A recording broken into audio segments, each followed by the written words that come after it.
out today just to do a really quick overnight. It's already almost 2 o'clock, right? 1:45. I'm back out here at the Pinchot State Forest. Last time I was at this particular spot was when I was out here hiking with my nephew Brian, and we had like 3 feet of snow. Not the case this time. I'm going to hike down to that same campsite, set up, and just enjoy what's going to be hopefully a cooler night than it was last night. So I'm going to have myself a snack, get the pack put on, and start heading in.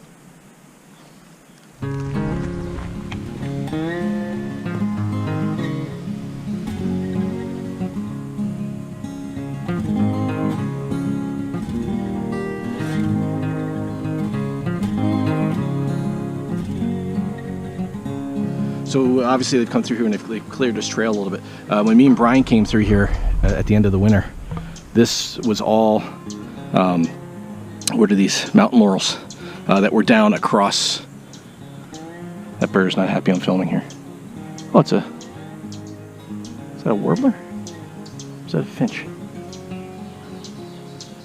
I might be near the nest. I'll keep moving, but yeah, this is all these mountain laurels had been just pummeled by the snow. There was a few feet of snow and ice on top of them, and they're just down across this. It took us like an hour and a half to get through this little section. It's going to probably take me 10 or 15 minutes to get through now. That's because every 10 feet we're breaking through all these rhododendrons. You can see where they came through and they cut them back, which is nice.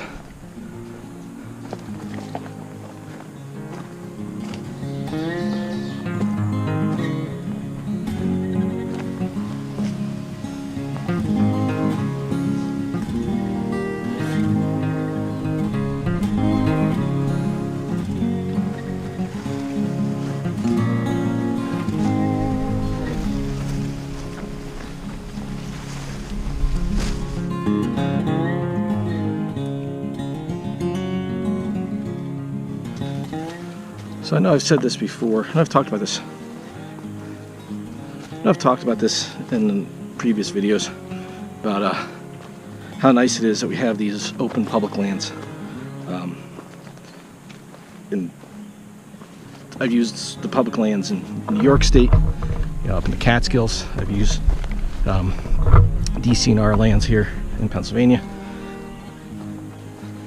The one downfall that Pennsylvania has, I'd have to say, with these lands, is what I just went through back there. And these are well marked, kind of well-known trails. The Pinchot Trail. This is the Choke Creek Nature Trail, which is a part of the Pinchot Trail System. You've got the Thunder Swamp Trail. A couple other ones in here in Pinchot State Forest and over in Delaware State Forest that are well marked, well known, usually well marked, well known trails. And you see all over the place signs from the DCNR about how to prevent Lyme disease and how to check for ticks and check often and avoid underbrush and avoid all these situations. But when you're on a trail like this, that is a well-known trail, and it's like at the beginning part of this, everything that had been pushed back, like back to where all those what do you call them, mountain laurels were down across the trail, at the end of the winter. They'd come through and they pushed all that stuff back, and I thought, oh great, they're gonna, but shortly after that, it was just like walking. If I didn't know where the trail was, if I hadn't been on this trail so often, I probably would have stopped and turned around because I wouldn't have been able to find it. I was able to follow where the trail goes through some of the brush, but it was so thick in some spots. And I got a few ticks off of me. I had a few. I mean, and I'm wearing my permethrin clothes. I'm kind of warm because I'm wearing long pants, just for that reason. But like this, you can't avoid underbrush if there's nowhere that you can go that avoids the underbrush. Now I know the DCNR has a lot of work to do. I know they got limited manpower and they got a lot of land to maintain, but it would be kind of nice if, you know, they would help you know, give us the opportunity to find places to avoid the underbrush. You know, go through these trails with some weed whackers or something, or, you know, some, whatever you call them, something that some brush trimmers or anything. You know, some loppers. Just push this stuff back. It's when you're just constantly thinking about, you know, looking for ticks, you can't really enjoy what you're doing. I don't mind not trailblazing, you know, in the instance, you know, I don't mind not going off the trail and finding my own little places, doing all that in the interest of not getting Lyme disease. But come on, you know, at least meet us part way. Like here I am right now. I know the trail goes through here. Could you tell where the trail is? All right, there's the blaze there. All right, and it should go where? It's so overgrown. I know it goes that way. I know it goes through here. All right, you can kind of see where people have walked through here, but it's so overgrown in some spots. You know, that's why people go to the Catskills.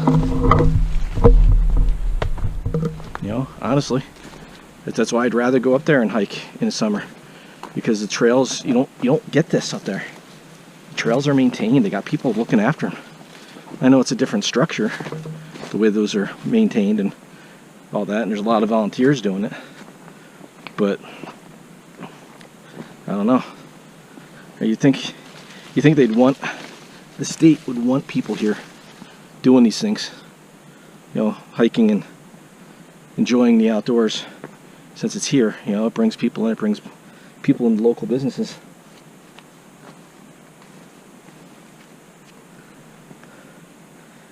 But they're not going to come if they feel like it's just like, you know, welcome to Pennsylvania, here's your Lyme disease. And that stuff's serious. Just wish they would take it a little more seriously. It's dusty. Alright, I guess that's the end of that rant.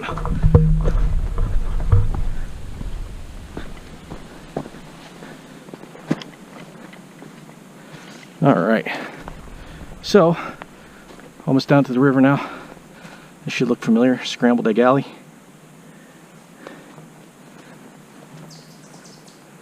This is a nice little creek. That's got a lot. Look how red that is.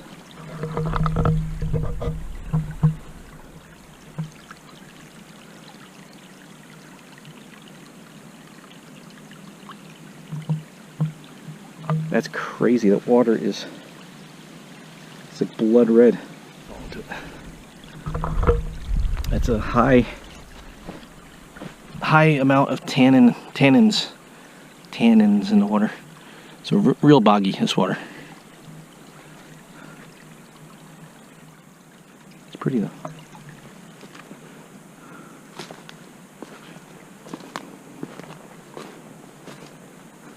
So I never even noticed this. I've always been down here in the winter. I've never been down here in the summer. There's an old fire ring here. That's cool. So be curious to see what this is like at this time of year. The water level should be down. In the spring we had to, even though there was snow and ice, we had to move up away from the banks in a few spots because the water levels were so high. Hopefully they're a little bit lower, not too low, but I don't feel like having to bomb my way through a bunch of this stuff down here when I'm not close to the water.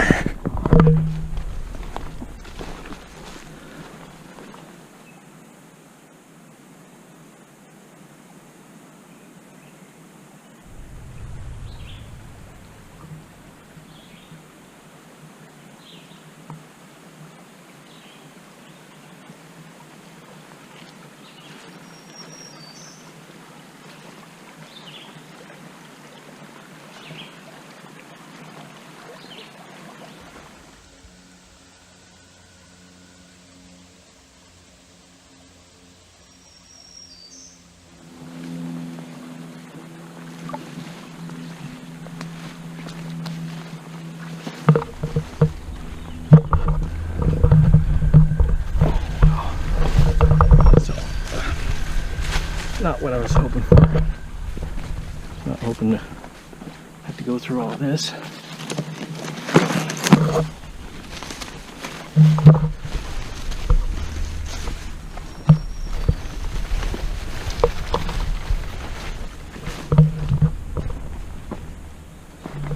Just arrived at camp.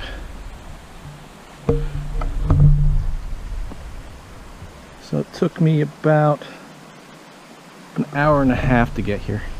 It's not too bad. Gotta check the miles. But I've been to this campsite before. This is the same one I've been to with my nephew and with Rocco earlier this year. And I'm gonna get the hammock up, get things set up here. I'm gonna definitely boil the water here. I've got my filter, but there are several beaver dams along this creek, so this is definitely gonna get filtered and boiled, just to be safe.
Okay, so it's like a quarter after 6 or so.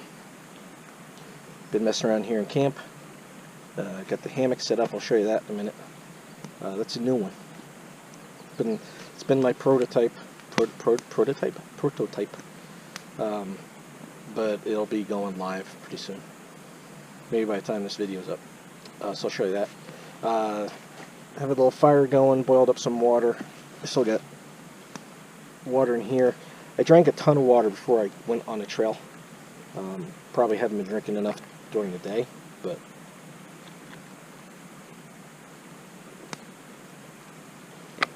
that's why I've got more boiled up. Like I said, got the creek right here. It's a beautiful night. Look how gorgeous this is. So the creek's right here. Like up at the other end where it was all red.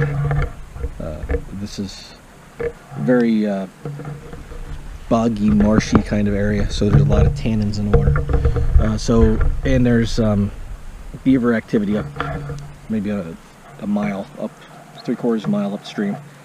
Actually, maybe even a little bit closer. So I want to make sure that the water is filtered and boiled. So I boiled that water I filtered it and then I boiled it for 5 minutes. So it's good rolling boil. So I got some more sitting there. I got to get that back in the fire. Fire's not really, I don't really have decent wood. I've got this here, I got this log might be the one that me and Brian cut.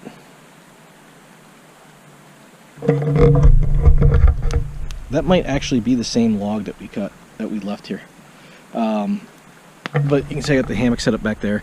It's just very, very nice campsite. But I gotta eat dinner first because I'm starving. So in my last Cairn package, I got a mountain house, so I decided to bring that. Tonight I'm gonna have pasta primavera. It's got zucchini, cauliflower, broccoli, red and yellow peppers, green peas, spiral macaroni with Parmesan cheese sauce. This has been sitting in here for a good 15 or 20 minutes. That's what we got.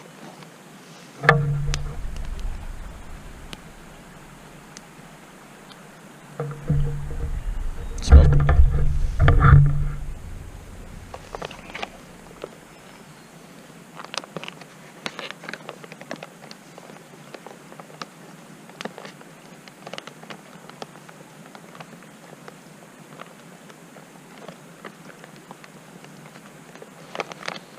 Alright, I don't think I've ever had this. The pasta primavera. Zucchini.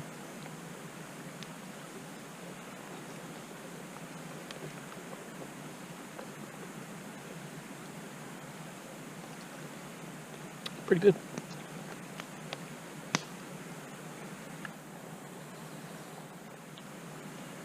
Some good vegetables in there. Cauliflower is not really my first choice, but it's not bad.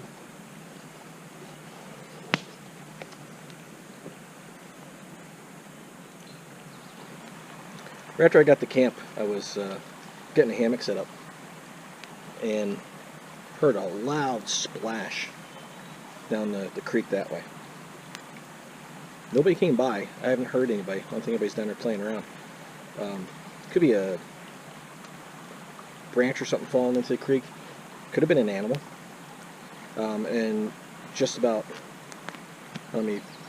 25 minutes ago, directly behind the camera right here, something splashed. Could have been a beaver. There's really no beaver action down here. Could have been a big fish. Could have been an otter. Didn't see what it was. Yeah, it didn't resurface. I haven't heard it again.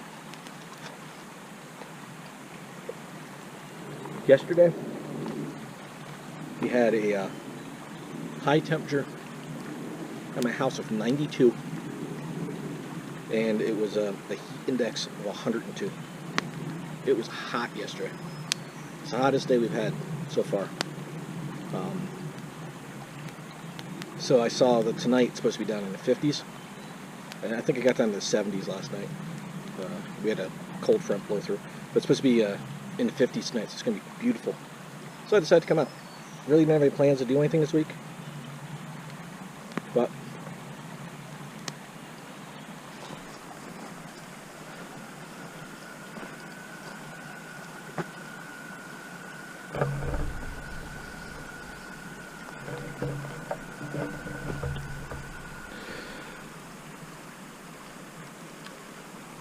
let's see. I can get one of these smaller pieces going. The problem is we had so much rain yesterday.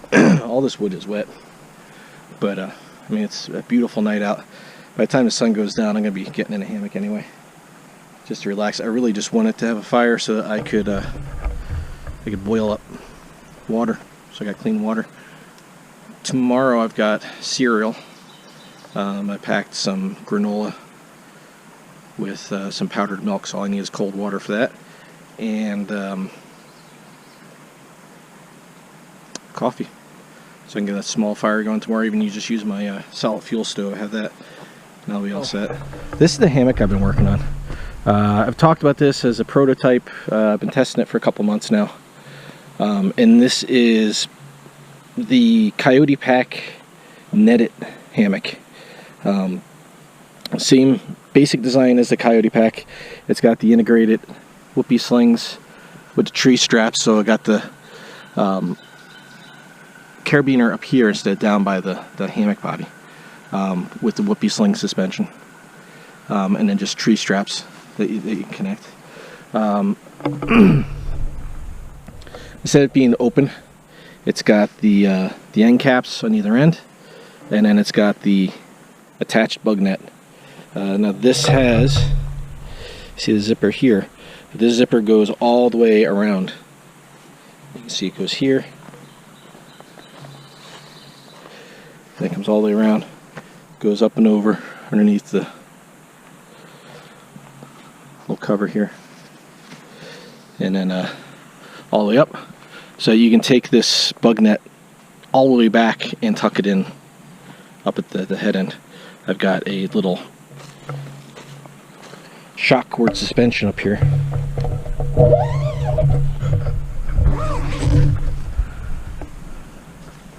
So in here, see this little bead. You can pull this down, wad up the net, and it pulls it back up in there. Works pretty nice. There's a few pull tabs. So there's 4 pull tabs, 2 on each side. So if you'd like to have your hammock kind of pulled out to keep the net off your face, you can do that. But I really haven't had a problem with the net. Once you get in there, the net kind of stays out of your way. So inside there is a ridge line in here that can actually be removed. If you wanted to, you could remove the ridge line. But that keeps, instead of having to have the net suspended by a ridge line, it's really easy.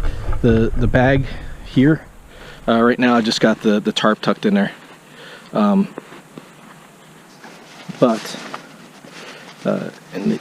I got the suspension, the underquilt connected on there too. So there's just a slot in the bottom of the bag that you can tuck all the suspension and everything into, and then the other end obviously opens, so the bag stays on there, and then inside there's a ridgeline organizer right here. So that's on the inside. Kind of see that, right?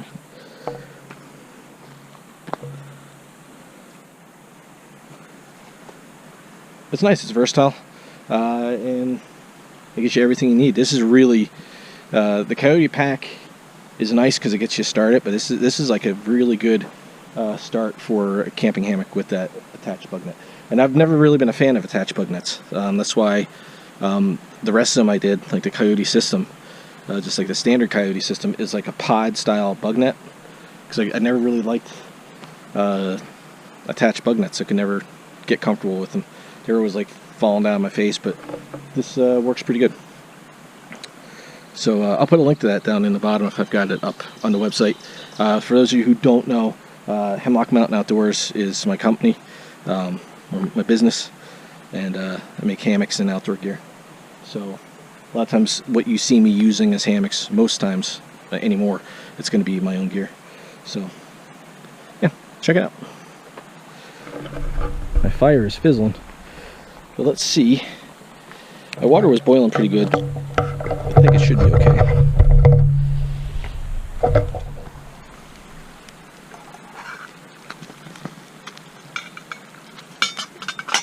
I'll let it keep going a little bit. Better safe than sorry.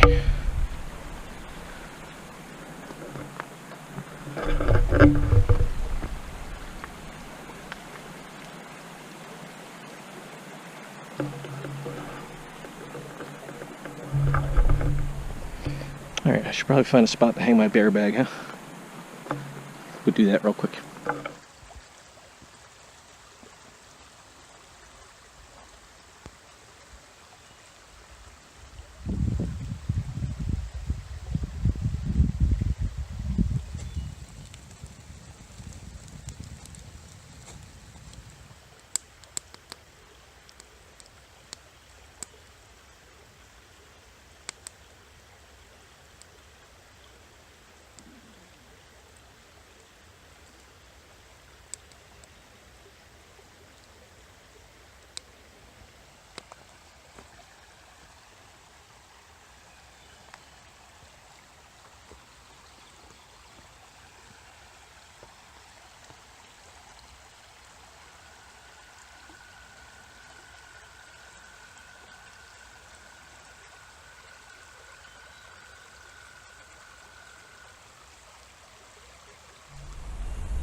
face like an owl with it.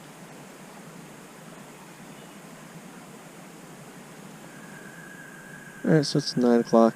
Just after 9 o'clock, the fire's out. Got a little bit of wood ready for tomorrow, so I can make some coffee. Got enough water, filtered, boiled, and filtered, just to be safe. Like I said, with beavers upstream, I like to make sure the water's boiled well. But just sitting here, heard some owls before. Got the moon. I don't know if you can see it. Right there. There's the moon to the screen. So, I'll lay here, watch the moon, listen to the birds all start to wind down for the night, and just listen to the forest at night. And get up early tomorrow and figure out which way I'm going. I'll probably do what I did last time, head back. I came in from my right. Probably leave to my left again tomorrow. Not really looking forward to going through all those all that brush. So I don't know if it'll be any better this way. But at least I know there's more like forest road and stuff like that I can get on. Just get away from the ticks. Not as bad as it's been here, but the brush just makes it hard to get away from it. So, well, if I get any owls in camp or anything like that, I'll bring you guys back. But other than that, I'm just going to lay here and relax and